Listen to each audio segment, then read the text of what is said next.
Morning all. Maybe not morning when you're watching it, but it's morning for me. I've just worked Friday, Saturday, Sunday night. It's now Monday morning. I've just taken my son to school. And one thing about my job, steering trucks in a mining site, you get a lot of time to think. So I've had this car on my mind all weekend. And one thing that's plaguing my thoughts is the crap I've got in the paint. One of the guys in the comments said he's doing a similar thing to his car, and he's doing the 2000 grit sand, and then he's going to buff it and go through the process. I've done it all before, but I was thinking, I might just give it a sand, give it another coat of clear, and then go from there. But the rain has come back again, and it looks like it's set in for a week. So I was thinking this morning, I thought, nice to get out here and see what I can do with this paint. So what I've done, I've got various audible sanders, but I'll just go through what I've been using. I've got the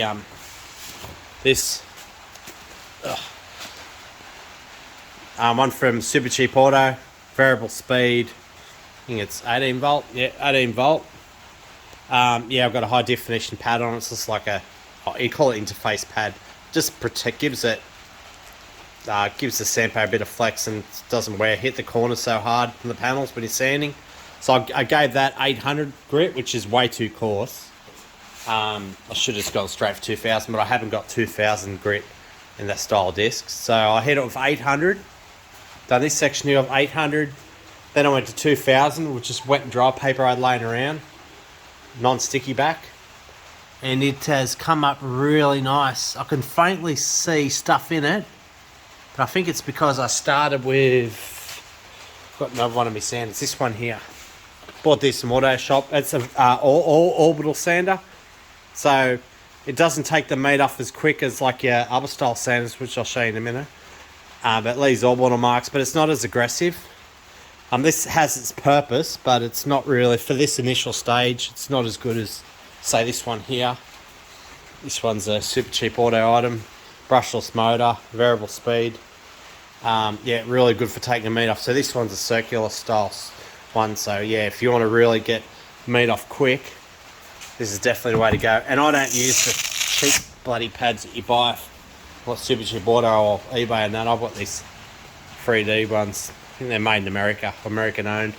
So I use their pads and I use their cutting compounds. So what I've done 800, 2000. Then I'll use that pad along with the step 1 cutting compound. It's pretty aggressive. But this is what you got to do. So I reckon it's at the point now. I'll get it in the light. It looks really good. I can faintly see stuff in it. So this is a test. If I can get it looking really good, how it is now, I'll continue on where I'm at. But if it's got any sort of anything in it, in the clear, I'll have to give it a coat of clear. But trouble is now, once you start using this, has got silicons in it. Once you start using this product, and you're doing what I'm doing now, you run a high probability of getting those silicon fish eyes if you don't prep it again properly. So I'll see how I go, but I'll give another hit of this and see how it looks. So I gave it a hit with this correction glaze. Probably need to go one in between. I'm not sure of the levels now. It's been a while, but this is all I've got. It looks amazing, but I can see faint solid dots through it, really faint. So I'm thinking I might have to give it another hit of 2000 grit and repeat the process. You don't really know till you have a go at it. So I'll go hit it for 2000 and we'll try it all over again. I think the problem lies is when you start blocking the orange peel and crap out. If you don't do it enough, you can see the dots where it's not completely flat, and when you buff it, they all come out. So I know now, I'm looking at that now, I can't see anything. You sort of, you're taking a risk, but if you have enough coats of clear on, you get yourself in trouble. But I know there's a fair bit on there. I gave it 3 good coats. So, yeah, I was actually talking to a dude at work, a new trainee with dump trucks, and he's a spray painter, and he gave up the trade because the money wasn't good enough. Because we get a mix of all different people in trades go into mining, and it's great because as soon as I know about them, electrician, plumber, whoever they are, I'm fishing for information. What can I learn from you? So I've fished a lot of information out of him. And I was telling him last night about how I've got this crap in the paint, what should I do? And he said he doesn't flow. He doesn't do flow coats. He gets off the gun.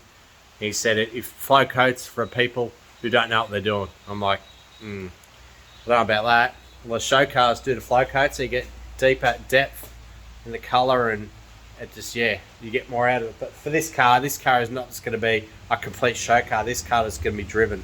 I'm going to drive this up the shops, not so much, but I'm going to take it out and use it.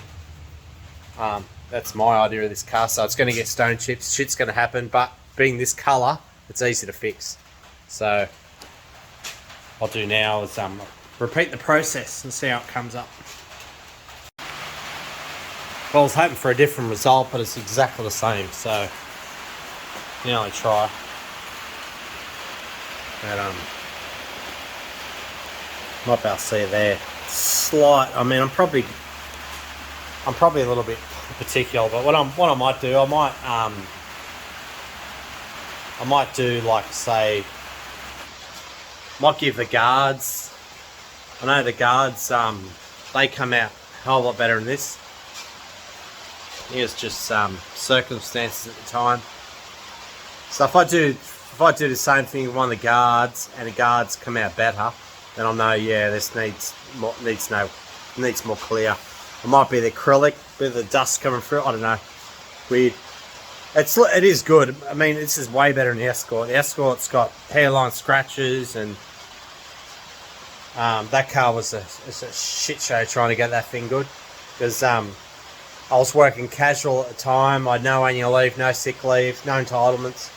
So I worked on the Escort in my spare time to restore it, and it was hard. It was full on. My son was playing soccer and the weather and all that shit. But yeah, the Escort's not to this level. When you look at the reflection of the paint, you can see this sort of stuff and far worse. Hairline scratches and just, yeah. Being metallic paint too, it was that little bit harder, but being just a flat colour, this is heaps easier. Yeah, so that's where I'm at this morning. I'm going to have to go get some Zeds, I think. Push myself. Tuesday morning, just took my son to school, done my shopping, got that arm done with. I got rested today to get into it. The rain stopped, although they forecast storms this afternoon. So, yeah, I was just having a look where I left off from yesterday after night shift. And, yeah, I'm looking at this here where I buffed it. I mean, most people look at that and they're going to go, oh, yeah, that's fine, don't worry about it. But, yeah, so I went out and done this upper cowling, whatever we call it. Gave that a hit. Can't really tell, but it's come out. It hasn't got those sort of dots in it like this side's got, like the car itself. So, yeah, I'm thinking I might just give it a flow coat. So what I noticed the spray gun it's starting to get on a bit now. I bought this back when I was restoring the Escort back in 2018 after shed fire, and yeah, it's done extremely well. But I noticed recently you always got to be cleaning these guns. Like, you always got to service them. You can't just get away with just running a bit of thinners or cleaner through them and keep using them. They get little things going wrong. I noticed the fan's one side of the fan, the top or the bottom, whichever way you got the air cap around. It's got like a sort of a weird looking fan. So, bloody air compressor. So I've just fixed it. He's better now. So, run out of fluid. The air cap had a slight bit of cracks in the middle there, caught, and then it was just mucking around the fan. So I got that sorted. So yeah, I've just got to. It used to be great when I had that air compressor outside, but yeah, now it's in here. It's freaking annoying. It's like I have to turn off every time I start videoing, but in fact I will actually, so I don't need to use it now. So yeah, I've just got to get the orbital sander, 800 grit, and I'll do both 3/4 of roof. And I'm really struggling for time at the moment. I've got to pick the son up from school this afternoon, so I just got to weigh it up, get to a point where I'm happy. If I'm going really well, and it's, I might just get the doors out and give them a hit while I'm at it. But I think I'm better off just, because you can't do too much of the car in one hit because you have to protect it from dust, fallout.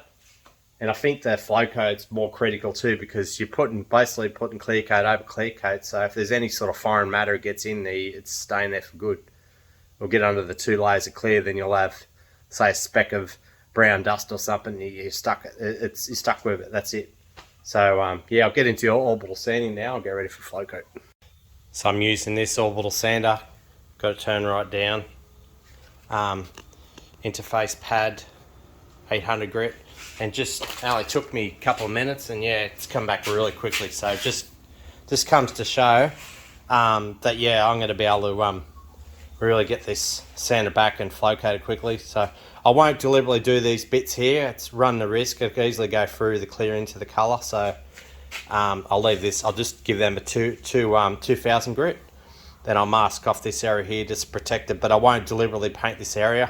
I'll leave it as is because I think these areas are here. Yeah, I don't know. I'll see how I go. But it won't take long to sand it. Just finished doing the side. I use this sponge pad, 500 to 600. Feels like a 600 roll, but yeah, really gets in there and gets into those tight little areas that orbital sander can't get to properly. So yeah, I'm thinking about doing the rear panel. Just not sure. I just don't want to do. I don't really want to, because the dude at work, the spray painter I was telling you about, he was saying that you got to be really careful. It runs so easily. So what I'll do when it comes to time, I'll just put a very, very fine sort of mist coat of clear on, just so the surface has something. So the second layer of clear has something to bite into, something to hold it. Because if there's any sort of contaminants on the panel of the mist, is more or less going to stick to it easier. Where you put a heavy layer of clear, it's more inclined to sort of get a fisheye or run, or I'm guessing that's how it is. But so this panel's done. I'll move on to the roof now, and yeah, keep going. I just finished flow coating. I was going to film the preparation side of it, but yeah, I'm used to time running out, so I just kept going. So yeah, I used 800 grit, done the roof, the 3/4, then I used the 600 on the sanding pad to do just the tight little areas. And yeah, everything went really well. There are defects, but yeah, I'll show you now. So I made this enclosure. Usually stop the fallout coming from the roof because there's gaps in there. But yeah, I'll just show you the roof. It's come out really nice. Tiny bit of orange peel here and there. And yeah, it's good. Yeah, this 3/4 come out really nice. I've never flow coated before, but I reckon I don't think you really have to do it if you prepare the surface properly and you don't have any dramas. It should be pretty good. But I noticed here where I was sanding and buffing and using that bloody cutting compound, yeah, there was a bit of silicone stuff going on because I started getting those contaminants, fish eyes. So what I've done, I put a mist coat on to start with because I was concerned about it running and this sort of thing happening. I just done another 2 mist coats over it and used the hairdryer. And yeah, just went over it and just made sure I flashed it off really good. It was about half an hour between the 2 flashy coats, light coats. And yeah, that seemed to work. You can faintly see them there, but once I block it down, yeah, it should be alright. So yeah. So what I might do, I reckon on it's Tuesday now. I think Friday morning I might zip on down to Autolac, and I might just get a box of 2000 grit sanding pads, and then I'll be able to start blocking down the panels 2000 grit and start buffing them. But yeah, I think the doors, I'm going to try to do them with 2000 grit and try to buff them up and see how well they come up. But I know the bonnet, it needs attention because it's got some deep fish eyes in it. That's what I was showing this in the last video. But yeah, that's about where I'm at, I reckon. There's not much more I can do today. I might just edit this video, upload it. And yeah, it's just the other thing too, it's been 5 years since the Escort got burnt out the shed fire.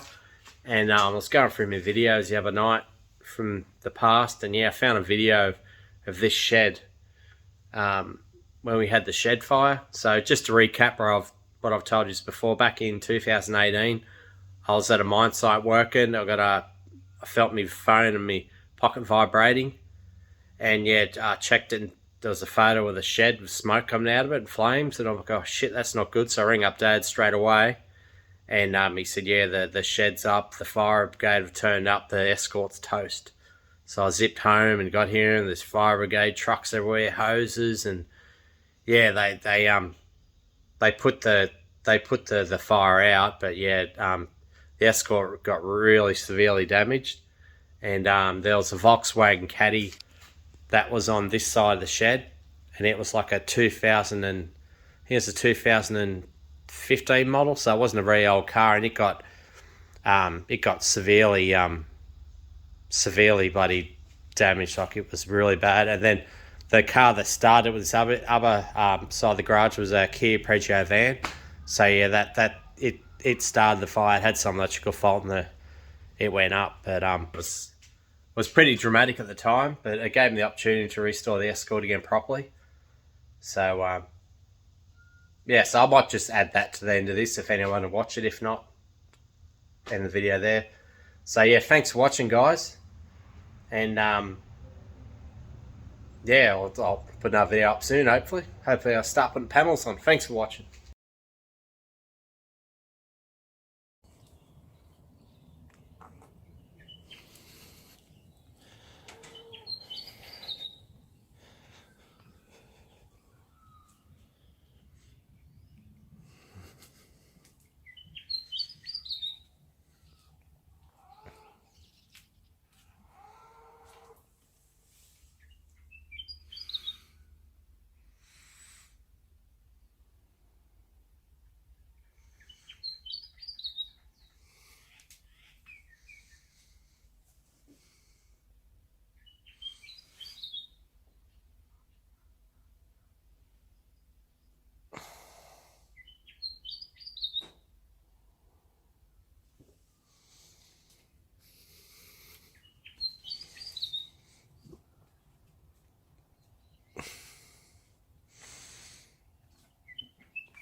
This is where it all started. All with this front of the car here somewhere. It's where the most head is.